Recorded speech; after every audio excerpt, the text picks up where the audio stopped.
thought this was a good story. Ilhan Omar has a competitor. She's got a challenger. She's got Royce White. Royce White. Any Infowar fans here? Alex Jones? Any Bannon fans? Ironically, I talked about Nick Fuentes. Nick Fuentes hates Steve Bannon.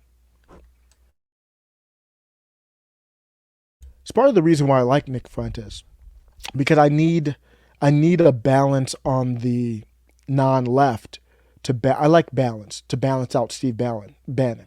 Love the War Room, but it's always good to have a balance.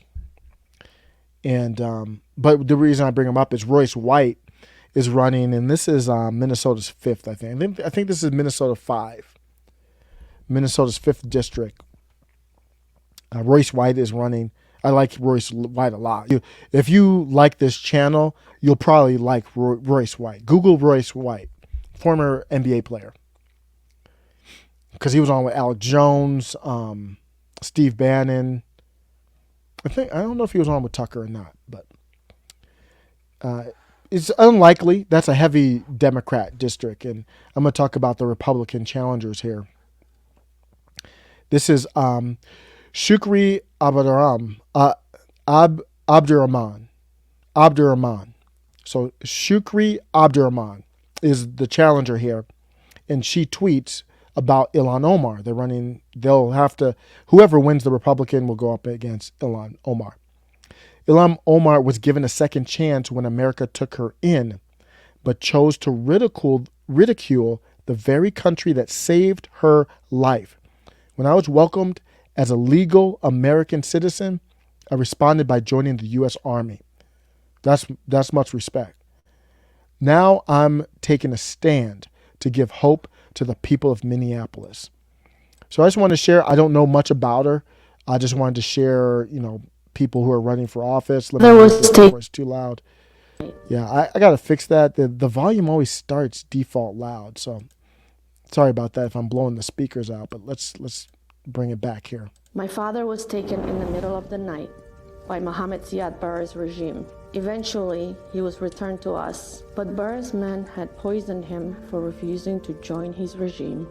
The scars of living through civil war, surviving abuse at a young age, losing my father all remain with me. In fear of our lives, my family fled war-torn Somalia to the slums of Kenya, where we spent nearly 4 years in refugee camp, waiting, with hopes to come to America. From Somalia to Minnesota, my family and I were welcomed as legal American citizens. America had saved my life, the land of opportunity. Inspired by the events of Black Hawk Down, I joined the military to give back to the men and women who gave their lives so that I could have a second chance. I served over 10 years as a United States soldier. I was deployed to Iraq, where I fell in love with a fellow soldier and gave birth to 3 beautiful children. But they lost their father to PTSD and the pains of war.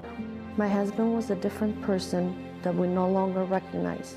It wasn't easy surviving domestic abuse and taking on my newfound role as a single mother, struggling to care for them, at one point homeless, living in our car, poor and tired. But my hand is not out.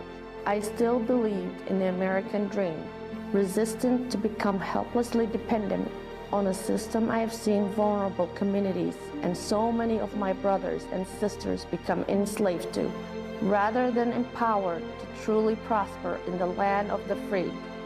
Our lives, our pride, and dignity can no longer be bought in exchange for votes that only keep the elite in power, who disappear and abandon us after election season is over.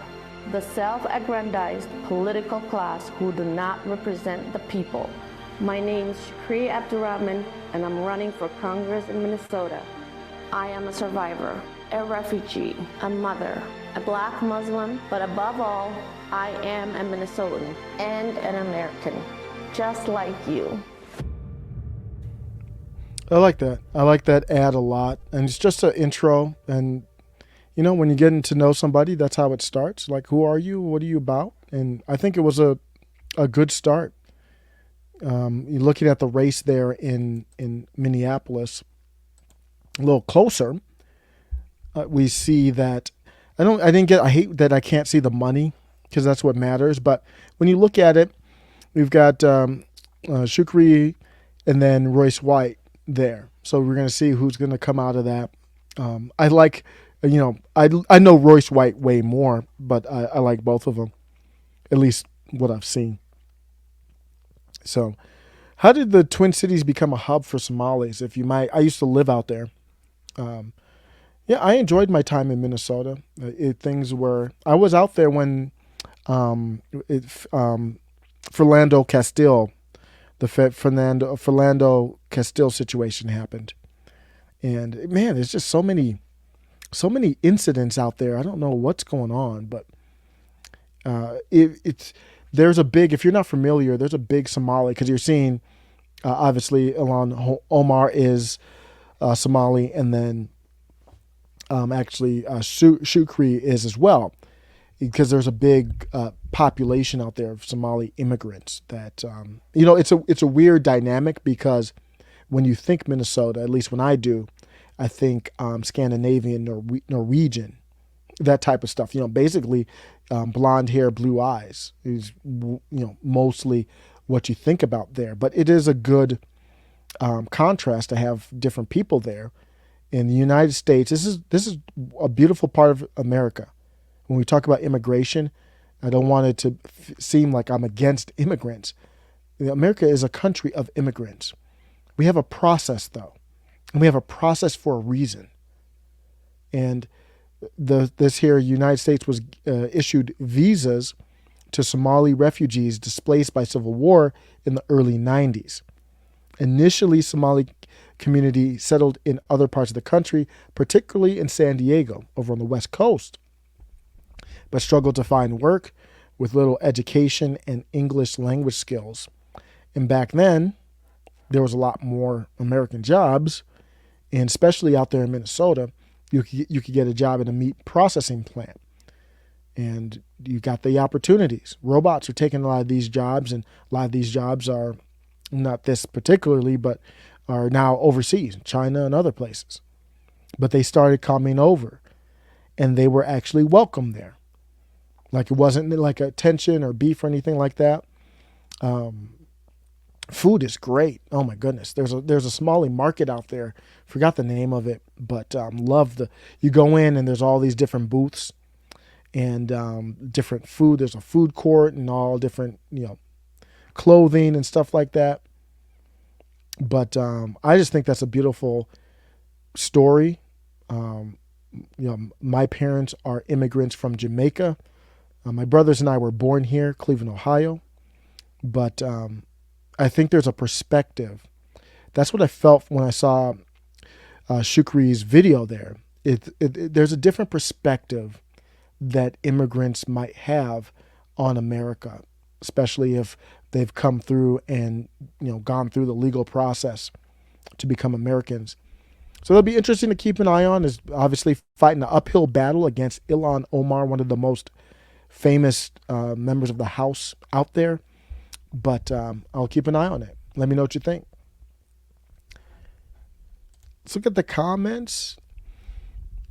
Oh, Dita Marie said they do not assimilate well at all. So yeah, what do you mean by that? Because yeah, they all kind of get segmented. So are you talking about Somalis in particular, Dina Marie? I can talk a little bit about that. The government placed the majority of Somali refugees in Minneapolis and also Lewiston, Maine. I did not know that. Oh, wow.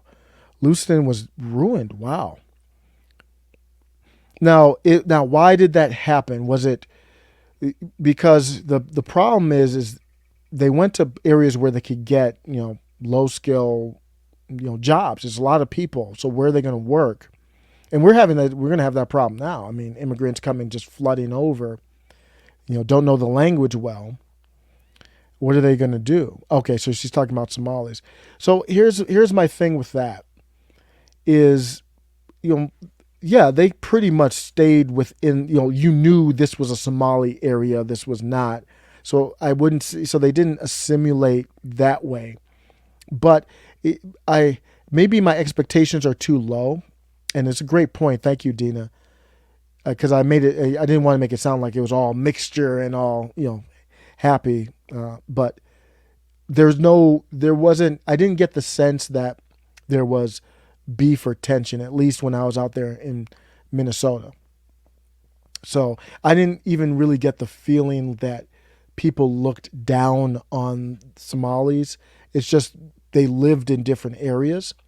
And like the market I was talking about, you would see all kinds of people go through the market. There wasn't any like, oh, why are you coming through here type of stuff. So, yeah, it's not perfect, but the assimilation is my one of my concerns with the border being open. I mean, we got drugs and trafficking, I know, and all that, but when I say assimilation with the millions of people coming across the border is they don't know Western values or American values. They they don't know anything about the Constitution, so they're easily manipulated to follow certain parties. Eric Smith says also a lot of Somalis have been implanted into the Tri-Cities of Washington State. Okay, yeah, I did not know that. I didn't know anything about it until I moved out there, and then I was like, man, how did how did Somalis end up in this Norwegian type of state? Same way I did. Job, the job was out there. So